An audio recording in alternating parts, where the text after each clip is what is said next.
This conference will now be recorded. Good morning all of you. देखिए आज की class में मैं आपको लैब एक्टिविटी और प्रोजेक्ट फाइल ये सब कैसे करना है, क्या लिखना है, ये सब मैं आपको बताने जा रहा हूँ। बहुत ध्यान से आप सुनेंगे।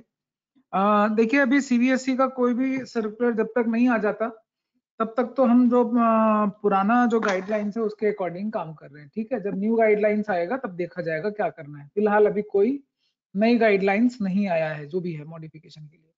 तो लास्ट ईयर के अकॉर्डिंग ही मैं आपको बता रहा हूँ कि एक्टिविटी जो है वो एक्टिविटी कॉपी में आपको लिखना है। अभी सवाल आपके मन में होगा कि सर हमने एक्टिविटी किया नहीं है तो हम उसको लिखेंगे कैसे, तो आप वो चीजें लिख के रखिए जो जरूरी है। बाकी यहाँ सवाल की ऑब्जर्वेशन का क्या करेंगे वो ब्लैंक छोड़ के रखेंगे आप। ठीक है, जब कभी स्कूल रीओपन होता है या आपको कभी स्कूल बुलाया जाएगा, अगर आने वाले समय में भविष्य में अगर सिचुएशन नॉर्मल होता है, जो भी होगा जैसा भी होगा, इधर ऑनलाइन और ऑफलाइन जैसा भी जिस भी मोड से होगा, तो तब उस टाइम पे आप अपना ऑब्जर्वेशन जब आप एक्टिविटी करेंगे तब उस टाइम अपना फील कर लेना। अभी तो आप कॉपियों में लिख के रखे रहिए, ठीक है, आपका काम आसान हो जाए ताकि। तो एक्टिविटी नंबर 3, क्या क्या एक्टिविटी लिखनी है इस पूरे फाइल में मैंने आपको व्हाट्सएप ग्रुप में शेयर कर दिया है। क्या लिखना है, तो एक्टिविटी का हेडिंग जरूर आप लिखेंगे, ऑब्जेक्टिव लिखना है आपको, मटेरियल रिक्वायर्ड लिखना है। ठीक है, अब यहाँ एक्टिविटी नंबर 3 लिखा है, आप एक्टिविटी 3 मत लिखिए, आप उसको एक्टिविटी नंबर 1 अपने सीक्वेंस में डालिए। आप जैसे भी लिखते हैं वो उस पर मत जाइएगा, है ना। तो आपको क्या नहीं लिखना है, मेथड ऑफ कंस्ट्रक्शन नहीं लिखने है, बाकी डायग्राम आपको बनाना है।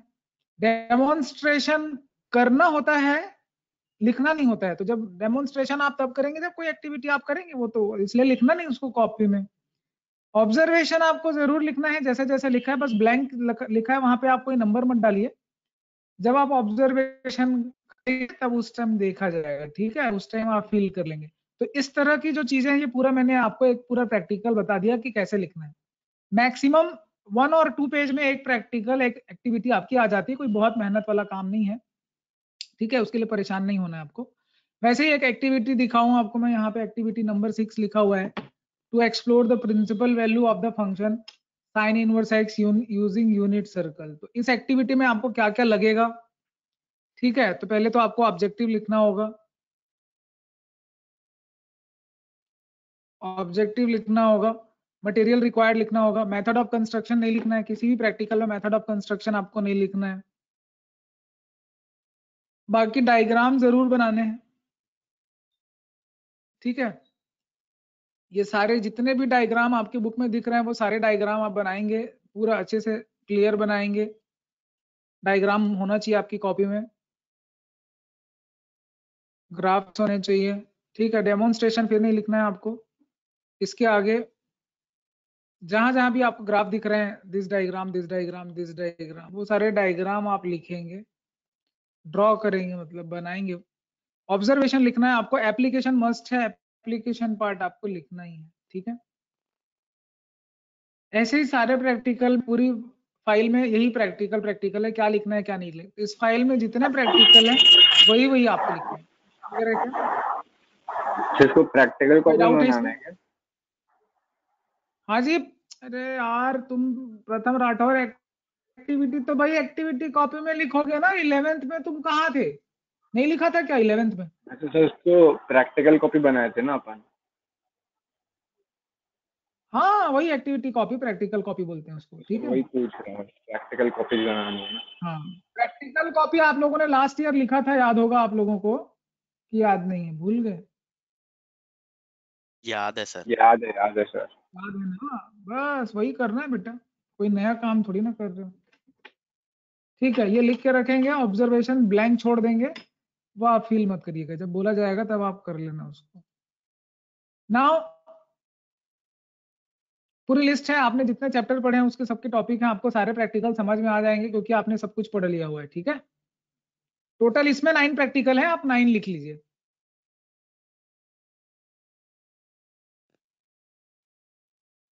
ठीक है, 9 प्रैक्टिकल आप लिख लीजिए, इस फाइल में टोटल 9 प्रैक्टिकल्स है। अब आते हैं हम लोग आपका प्रोजेक्ट। प्रोजेक्ट क्या है वो देखते हैं। तो प्रोजेक्ट में ये है बेटा कि प्रोजेक्ट को आप ग्रुप में भी बना सकते हो, इंडिविजुअल भी बना सकते हो। लास्ट ईयर क्या हुआ था मैं आपको बता दूं, बच्चों ने ग्रुप में बनाया था, जैसे 4 या 5 स्टूडेंट का जो ग्रुप है उसने एक जो है पीडीएफ फाइल बना के मुझे भेज दिया था और उसका प्रिंट आउट लेके रख लिया था उन्होंने। अभी आप प्रिंट आउट लेके मत रखिए, अभी आप जस्ट सॉफ्ट में बना के रखिए। जैसे आप 3 4 5 लोग जुड़ जाइए एक साथ, कौन सा प्रैक्टिकल करना डिसाइड कर लीजिए और काम बांट लीजिए कि कौन कंटेंट ढूंढेगा, क्या करेगा, कौन फाइल बनाएगा, कौन मेल करेगा। मुझे मेरे ईमेल पे मेल कर देना, ठीक है? वर्ड फाइल पे बना के और उसको पीडीएफ में कन्वर्ट करके पीडीएफ ही भेजना मुझे। और प्रोजेक्ट का नाम जो है वो कैसे होगा, क्या होगा, बोल एक प्रोजेक्ट आपके सामने दिख रहा है, finding the coordinates of different points in your classroom using the concepts of 3 dimensional geometry and also find the distance between the identified points. ये एक टॉपिक है प्रोजेक्ट का। तो टास्क टू बी डन तो कैसे लिखा है इसने, पूरे एनसीईआरटी की बुक का है ये, तो इसने पूरा कैसे अप्रोच किया, ये आपके इलस्ट्रेशन के लिए है, आपके समझने के लिए आपको कैसे काम करना है। अब ये लिखने की जरूरत नहीं टास्क टू बी डन को, ये टास्क ये करने हैं आपको, ठीक है? अब यहाँ पे क्लासरूम ना हो क्या, आप अपने रूम पे कर सकते हैं। आप जिस भी कमरे में बैठे हैं तो यहाँ क्लासरूम वर्ड ना यूज करके आप रूम में बैठे हैं, उस रूम को आप स्टडी कर सकते हैं, ठीक है? एंड देन प्रोजेक्ट नंबर 4 है टास्क टू बी डन, लिखा है यहाँ पे भी, formation of differential equation two explain the process of cooling of A boiling water. Boiling water भी आप अपने घर पे कर सकते हैं। मम्मी को बोल देना थोड़ा पानी गर्म कर दो मम्मी, है ना, उनको लगेगा नहाने के लिए गर्म करवा रहे होंगे, तो आप बता देना कि मैं इसमें डिफरेंशियल इक्वेशन पढ़ने वाला हूँ बोल के। समझ रहे हो क्या? Yes sir. हाँ Yes, मतलब sir. नहीं, हर बार ऐसे जरूरी नहीं कि पानी गर्म कर रहे हैं मतलब वो चाय बनाने के लिए या नहाने के लिए गर्म कर रहे हैं। वो डिफरेंशियल इक्वेशन को समझने के लिए भी किया जा सकता है। तो वो पूरा प्रोसेस इसमें लिखा हुआ है कि ये डिफरेंशियल इक्वेशन का बॉइलिंग पॉइंट का उससे क्या कनेक्शन है, कि वो cooling of boiling point, actual में कूलिंग करना है, बॉइल हो गया है पानी, उसको धीरे धीरे ठंडा करना है, तो उसका जो बिहेवियर होगा, ठीक है, उसका जो ग्राफ बनेगा वो डिफरेंशियल इक्वेशन के थ्रू आप एक्सप्लेन कर पाएंगे। पूरा प्रोसेस इसमें लिखा हुआ है, कैसे करना है, क्या करना है। जहाँ नहीं समझ में आप मुझसे पूछ सकते हो, बता सकते हो, ठीक है? तो ये इस तरह से पूरा लिखा हुआ है, क्या क्या स्टेप है, कैसे है, क्या है। तो ये जस्ट 2 एग्जांपल आपके पास है। देन इधर लिस्ट ऑफ प्रोजेक्ट है जो सीबीएसई ने आपको पहले से बना के दिया हुआ है। तो इसमें project on history of mathematics, बड़ा अच्छा है, इसमें कोई इंस्ट्रूमेंट नहीं लगना है, कोई पानी नहीं उबालना है, किसी रूम में आपको डिस्टेंस मेजर नहीं करना है, ठीक है? बड़ा अच्छा प्रोजेक्ट है। आपको सिर्फ ये जो मैथमेटिशियन इनके बारे में गूगल सर्च करने, किताबें पढ़नी है, जो आपके पास स्टडी मटेरियल अवेलेबल हो सकता है इन साइंटिस्ट को लेके, ठीक है? इट में include history of Indian mathematician, ठीक है? तो यहाँ पे लिखा है कि project on history of mathematics. तो हिस्ट्री ऑफ मैथमेटिक्स का मतलब 2-4 आप मैथमेटिशियन ले सकते हैं, जैसे किसी को आर्यभट्ट अच्छा लग रहा है तो उसके क्या क्या काम थे, उसकी हिस्ट्री लिख सकते हो, ठीक है? उसका कंट्रीब्यूशन क्या था मैथ्स में। आपको लगता है किसी यूरोपियन, किसी ग्रीक मैथमेटिशियन को लेना है, थेल्स है, यूक्लिड है, पाइथागोरस है, इनकी हिस्ट्री आप पढ़ेंगे, आप खूब मजा आएगा अगर आप हिस्ट्री में इंटरेस्टेड हैं, स्पेशली ह्यूमैनिटी बैकग्राउंड। चारुल आपको काफी मजा आ सकता है अगर आप वर्ल्ड मैप से कनेक्टेड रहते हैं तो आप कनेक्ट भी कर पाएंगे। आप जो जिस तब तो ये आप ये सिर्फ मैथमेटिक्स जस्ट एक सब्जेक्ट नहीं है, ये वर्ल्ड के कल्चर से भी जुड़ा हुआ है, उसके बोलना चाहिए सभ्यताओं, बहुत सारी सभ्यताएं हैं, ठीक है, अलग अलग देशों की, पूरे विश्व की। तो मैथमेटिक्स पूरे विश्व को जोड़ने का भी काम करता है। ये आज से नहीं, बहुत सालों पहले, सदियों पहले ये काम चल रहा है। तो आपको एक नई चीज जानने को मिलेगी, ठीक है? काफी सारे मैथमेटिशियन है इसमें। देन इसमें है कि make a chart for the formula of application of calculus, ठीक है? जिनको कैलकुलस के फॉर्मूले वगैरह का चार्ट बनाना है वो चार्ट बना सकते हैं। Then application of conic section, vector dimensional, 3 dimensional geometry, calculus in mathematics and physics. Application जिनको अच्छा लगता है कॉनिक सेक्शन का, वेक्टर का, 3D का, मैथ्स के बहुत सारे ब्रांच हैं, खाली इतने ही नहीं, ट्रिग्नोमेट्री का भी हो सकता है एप्लीकेशन मैथ्स में, फिजिक्स में। तो एक एप्लीकेशन हो गया, हिस्ट्री हो गया, ठीक है? ये 2 आपके टॉपिक प्रोजेक्ट के बन गए। देन मैथमेटिक्स हो सकता है कुछ साइंस बच्चों को केमिस्ट्री काफी पसंद हो, तो मैथमेटिक्स कैसे यूज होता है केमिस्ट्री में, बायोलॉजी में कैसे यूज होता है, म्यूजिक किसी को पसंद है तो मैथमेटिक्स कैसे म्यूजिक में यूज होता है, एनवायरनमेंट में किस तरह का इस्तेमाल है। तो आप देख रहे हैं मैथमेटिक्स एक ऐसी चीज है जो दुनिया का हर फील्ड में यूज होता है, वहां उसको कनेक्ट करता है। आर्ट्स हो, एनवायरनमेंट हो, म्यूजिक हो, बायोलॉजी, केमिस्ट्री, फिजिक्स, ठीक है, हिस्ट्री, ऐसा कुछ भी नहीं है, ऐसे दुनिया में कोई फील्ड नहीं जहां पे मैथमेटिक्स की पहुंच ना हो। Information technology, observe the various patterns designs, ठीक है। आपके पास्कल ट्राइंगल में क्या क्या होते हैं वो देख सकते हैं। एक इसमें बड़ा बहुत बेहतरीन चीज है, लास्ट ईयर बच्चों ने बनाया था, मैथमेटिक्स एंड आर्ट्स। तो उसमें उन्होंने एक से एक कंस्ट्रक्शन के शेप वगैरह देखे, बिल्डिंग के कर्व्स देखे, जहां जितने भी आप डिजाइन देखते हैं, ठीक है, वहां वहां चीजें मैथमेटिक्स आप कनेक्ट कर सकते हैं कि क्या है कैसे। अब ये तो रहा सवाल टॉपिक के इंट्रोडक्शन के बारे में, टॉपिक था, ठीक है। देन यहाँ पे कुछ छूट गया था, वो भी आप कर लीजिए। Prepare a project based on Fibonacci sequence. Fibonacci sequence ऐसा है जो आपको बहुत ज्यादा देखने को मिलेगा, नेचर में बहुत सारे पैटर्न है जिसमें फिबोनाची सीक्वेंस आता है। देन अभी आपने अभी देखो कोरोना वायरस चल रहा है, form of differential equation for growth of bacteria in different environment. तो कितनी अच्छी चीज है कि देखो अभी हम स्टडी करना चाहें तो ग्राफ से अभी आप इसका कोरोना वायरस का ग्राफ बना सकते हो, उसकी एनालिसिस कर सकते हो। एक नया टॉपिक मैं आपको बता रहा हूँ, ठीक है, कि ग्राफ वगैरह है, इस तरह के एप्लीकेशन है। आप corona virus and mathematics connect कर सकते हो, उसके बहुत सारे आपको मिल जाएंगे, स्टैटिस्टिक्स मिल जाएंगे। Then study the nature and mathematics. अब प्रकृति के साथ गणित का क्या संबंध है, ठीक है, नेचर के साथ मैथमेटिक्स का क्या संबंध है। And make a project showing where three aspects of nature of mathematics, formalism, logic, institution is applied, nature of mathematics, ठीक है, in the development of mathematics। तो ये बहुत अच्छे टॉपिक हैं, अगर आप इन सब को बहुत ध्यान से पढ़ के समझते हैं। अगर आपको किसी भी टॉपिक में डाउट है कि सर इसका क्या मीनिंग है, इस पे क्या काम करना चाहिए, you may call me, will discuss that, ठीक है। स्कीम ऑफ इवेल्युएशन की बात करता हूं मैं, ये बड़ा इंपॉर्टेंट है, इसको आप बहुत ध्यान से देखिएगा। स्कीम ऑफ इवेल्युएशन क्या है, यहाँ पे क्या हो रहा है कि अभी तक से तो as per the present scenario, जैसे लास्ट ईयर तक पेपर हुआ है उसकी उसी के मॉडल के हिसाब से मैं बता रहा हूँ। आने वाले टाइम पे सीबीएसई क्या चेंजेस करेगा तब हम नई बात करेंगे। फिलहाल पुराने मॉडल के हिसाब से तो यह है कि थ्योरी जो है 80 मार्क्स का पहले भी होता था। इंटरनल असेसमेंट की बात करें तो 20 मार्क्स का हुआ लास्ट ईयर। इंटरनल असेसमेंट में क्या हुआ 20 नंबर का, वो ब्रेकअप मैं आपको यहाँ पे समझा रहा हूँ कि ईयर एंड असेसमेंट मतलब लास्ट आपको एक बार एक्टिविटी का असेसमेंट होगा जो 12 मार्क्स का होगा। प्रोजेक्ट आप मुझे जो बना के सबमिट करेंगे वो 5 मार्क्स का होगा, और वाइवा जो लिया जाएगा प्रोजेक्ट और एक्टिविटी दोनों पे बेस्ड वो 3 मार्क्स का होगा। इस तरह के 20 मार्क्स आपके इंटरनल असेसमेंट पे है। ये समझ में आ रहा है क्या? अभी जो 12 मार्क्स है असेसमेंट ऑफ एक्टिविटी, एक्टिविटी पे कैसे असेसमेंट किया जाएगा, तो ये तो आप समझ गए कि year and assessment of activity होगी। इसी में आपके अलग अलग बने हुए हैं कि every student will be asked to perform 2 given activities during the allotted time. आपको एक टाइम अलॉट कर दिया जाएगा और आपको बोला जाएगा कि ये प्रैक्टिकल आपको करना है बोल के। Then the assessment may be carried out by a team of 2 mathematics teachers including the teacher who is taking practical classes। ये खैर कितने टीचर होंगे क्या होगा तो स्कूल के उस पर डिपेंड करेगा। Then the breakup of 12 marks of assessment for a single activity may be as under. तो यहाँ पे सबसे पहली चीज ये है कि आपको जो भी एक्टिविटी लिखेंगे उस पर क्या होना चाहिए, उसका ऑब्जेक्टिव होना चाहिए, मटेरियल रिक्वायर्ड होना चाहिए। अब जब आप एक्टिविटी करेंगे उस टाइम पे आपको देखा जाएगा कि आप जो है ये लिखना नहीं है, प्रिपरेशन फॉर द एक्टिविटी लिखना नहीं है।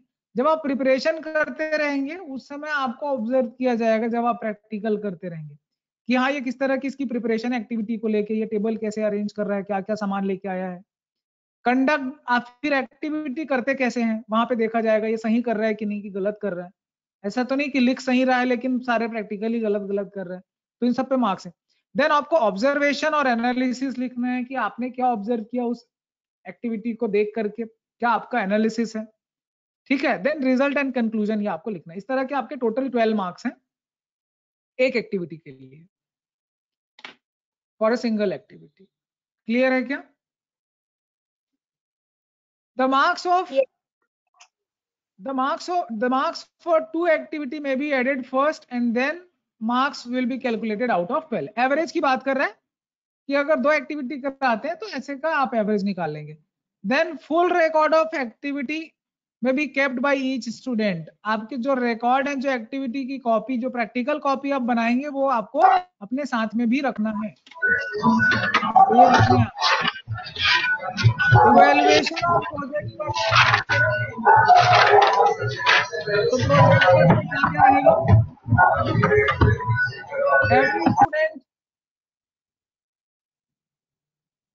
every student will be asked to do at least one project based on the concepts learned in the classroom.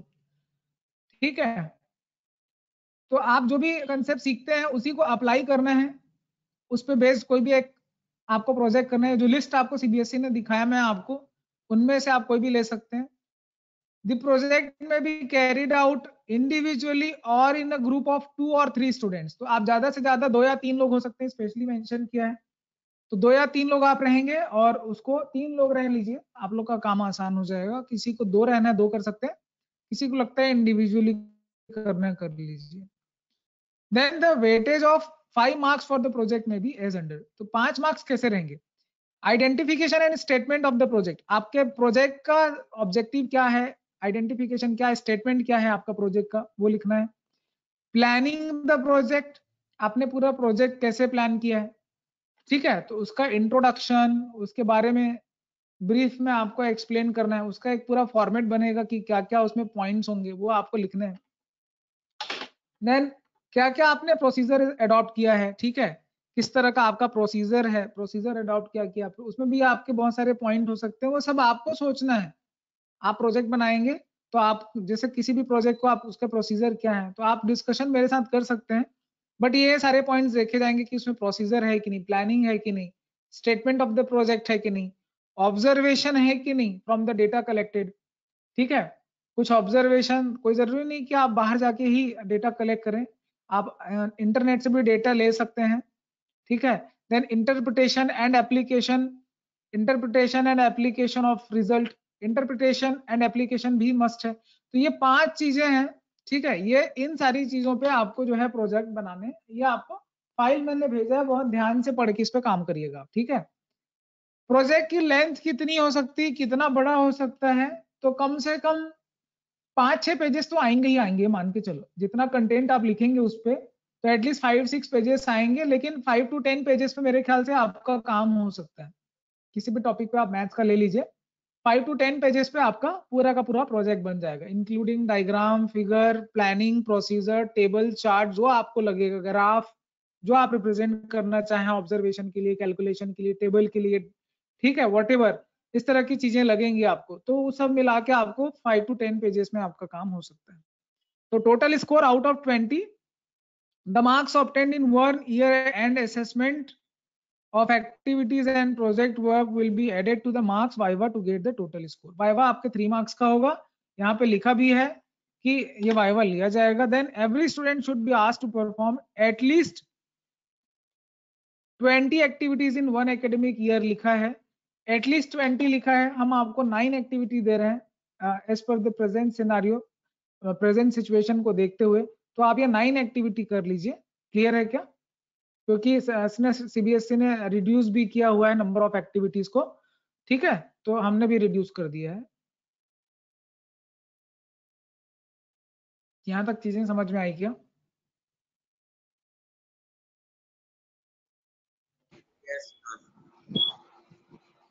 Yes sir. तो आप लिखना शुरू करिए, ठीक है, और डाउट हो तो पूछिए।